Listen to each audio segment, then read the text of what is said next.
नमस्कार दोस्तों, स्वागत है आप सभी का राइस स्मार्ट के YouTube platform rice smart Hindi पे। मैं हूं अखिलेश अवस्थी। दोस्तों, जैसा कि आप मेरे पीछे थंबनेल देख रहे हैं, जी हां, मैं बात कर रहा हूं एसएससी सीजीएल के माध्यम से अगर कोई इंस्पेक्टर जीएसटी और सेंट्रल एक्साइज सेलेक्ट होता है तो उसको क्या और कितनी सैलरी मिलती है।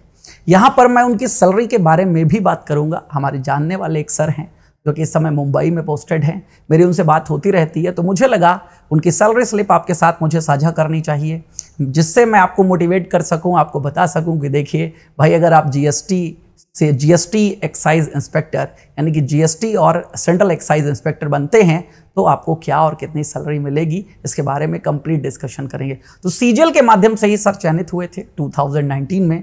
नाम तो मैं रिवील नहीं करूंगा, लेकिन हाँ, सैलरी अभी हाल ही के जून 2024 की सैलरी स्लिप के माध्यम से आपको बताने की कोशिश करूंगा।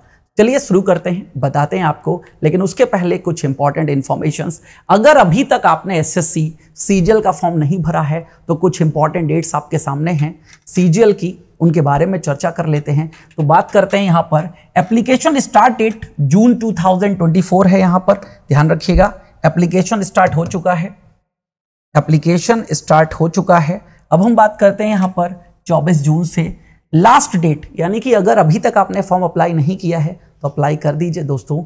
24 जुलाई 2024 ये लास्ट डेट है फॉर्म को भरने की। उसके बाद फीस सबमिशन अगर आप ऑनलाइन कर रहे हैं तो 25 जुलाई लास्ट डेट है, आप ऑनलाइन फीस जमा कर सकते हैं। और अगर चालान के माध्यम से ऑफलाइन फीस जमा करने जा रहे हैं तो उसके लिए लास्ट डेट 26 जुलाई रखी गई है। एप्लीकेशन करेक्शन डेट यानी कि 10 अगस्त से 11 अगस्त के बीच में अगर आपको लगता है आपके एप्लीकेशन भरने में कोई त्रुटि रह गई है तो आप उस एरर को, उस त्रुटि को सही कर सकते हैं। सीजीएल टियर 1 का एग्जाम दोस्तों अभी से जो निर्धारित हुआ है वो है सितंबर अक्टूबर 2024 में। तो गेम तैयारी करके रखिए, बिल्कुल एकदम सितंबर अक्टूबर बहुत ज्यादा दूर नहीं है दोस्तों। सीजीएल टियर 2 का एग्जाम जो है ये दिसंबर 2024 में होगा। देन वैकेंसी, सबसे बड़ी बात है इस बार की वैकेंसी 17,727 वैकेंसीज हैं इस बार एसएससी सीजीएल में। क्वालिफिकेशन की अगर मैं बात करूं तो सिर्फ बैचलर डिग्री चाहिए फ्रॉम अ रिकॉग्नाइज्ड यूनिवर्सिटी और इंस्टीट्यूशंस। किसी भी कॉलेज से या किसी भी विश्वविद्यालय से आप ग्रेजुएट कंप्लीट होना चाहिए। मिनिमम जो एज लिमिट है वो है 18 वर्ष और मैक्सिमम जो एज लिमिट है वो 32 ईयर्स है। पोस्ट टू पोस्ट यहां पर वेरी करती है, ध्यान रखिएगा, क्योंकि एसएससी सीजीएल के माध्यम से नंबर ऑफ पोस्ट में आप फॉर्म भरते हैं तो एक बार नोटिफिकेशन को प्रॉपर पढ़ लीजिएगा उसके हिसाब से। लेकिन कम से कम 18 और ज्यादा से ज्यादा जो एज लिमिट है वो 32 वर्ष है। और हाँ, एज कैलकुलेट करने के लिए जो डेट दी गई है वो है अगस्त 1, 2024। जो ये 18 वर्ष और 32 वर्ष कंप्लीट मांगे जाएंगे, यानी कि आप 1 अगस्त 2024 को 18 वर्ष के कंप्लीट होने चाहिए। अब आते हैं मुद्दे पर कि क्या सैलरी मिलती है इंस्पेक्टर सेंट्रल एक्साइज, जीएसटी और सेंट्रल एक्साइज की। तो बात करते हैं, यहां पर देखिएगा, ये है सैलरी स्लिप मेरे सामने। इसमें मैं हर एक पॉइंट आपको समझाने की कोशिश करूंगा। नाम जैसा कि मैंने कहा था रिवील नहीं करूंगा। तो सबसे पहले यहां पर देख लीजिए, डेजिग्नेशन का नेम आपको दिख रहा होगा, लिखा है ना, inspector GST and central excise. तो यानी कि अगेन आपसे बिल्कुल एग्जैक्ट बात कर रहा हूं, एग्जैक्ट चीजें यहां पर बता रहा हूं।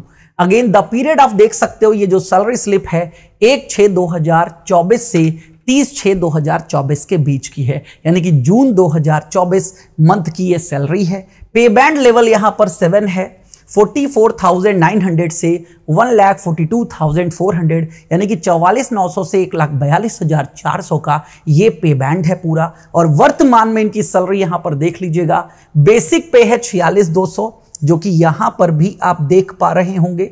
बेसिक पे के बाद डीए मिलता है। डीए आप सभी लोग जानते हैं, जिसे डियरनेस अलाउंस यानी कि महंगाई भत्ता के नाम से जानते हैं। महंगाई भत्ता मिलता है दोस्तों 23,100।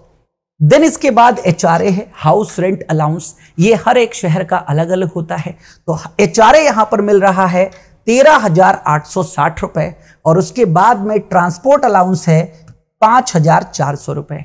इस हिसाब से जो पूरी सैलरी बन के आ रही है वो है 88,560, 88,560 रुपए ये सैलरी है। अब अगेन आप जब सैलरी मिलती है आपको तो कुछ डिडक्शंस भी होते हैं उस सैलरी से। तो क्या क्या डिडक्शंस होते हैं उनके बारे में मैं आपको बताऊंगा। डिडक्शंस एक तो यहां पर आप देख सकते हैं प्रोफेशनल टैक्स, मैं यहां पर इसको ठीक है, मार्क जो कर रहा था इसको मैं सही कर देता हूं। अब अगेन समझिएगा यहां पर चीजों को। हाँ, प्रोफेशनल टैक्स 200 रुपए ये माइनस हो जाता है। उसके बाद CGGIS, इसका मतलब है central government employ group insurance scheme, सामूहिक बीमा जो होता है ग्रुप इंश्योरेंस का, उसके 60 रुपए कटते हैं यहां पर। EMPTIER1, EMP टीयर 1 का मतलब है जैसे और लोगों को जो नेशनल न्यू पेंशन स्कीम है ना, उस पेंशन स्कीम में कितना पैसा जाता है वही है EMP टीयर 1, वो है 6,930। फिर इनकम टैक्स, जब आप इतनी सैलरी ले रहे हैं, ठीक है 88,560, तो आप इनकम टैक्स के दायरे में ही आएंगे और ये इनकम टैक्स आपसे पहले ही डिडक्ट कर लिया जाएगा आपकी सैलरी से, जिससे बाद में आपके ऊपर बर्डन ना पड़े पे करने का। तो ये है 4,702 इनकम टैक्स कट गया। फिर ये आता है जब आप टैक्स भरते हैं तो अगेन आपको और भी कई सारी स्कीम का फायदा मिलता है। यह है सेंट्रल गवर्नमेंट हेल्थ स्कीम, केंद्रीय सरकार के जो कर्मचारी हैं उनको स्वास्थ्य योजना प्रदान की जाती है, जिसका 650 रुपए सरकार के द्वारा लिया जाता है। फिर लास्ट में आता है हेल्थ एंड एजुकेशन सेस, जो भी आपका टैक्स बनेगा उस पर 4% आपको पे करना पड़ता है। हेल्थ एंड एजुकेशन सेस जो बनता है 188 रुपए, इस हिसाब से 12,730 रुपए ये डिडक्ट हो जाते हैं। और फिर बनता है नेट पे, जो आपको मिलेगा 75,830। अब ये मैं आपको यहां पर बता रहा हूं सिलेक्ट होने के लगभग 2 साल के बाद की ये बात है, तो इससे थोड़ा सा कम आप मान सकते हैं। जब आप सिलेक्ट होते हैं तो ये लगभग 55 to 60,000 के बीच में आपको स्टार्टिंग सैलरी मिलती है इस तरीके से। तो उम्मीद करता हूं सारी कुछ चीजें आपको समझ में आ गई होंगी।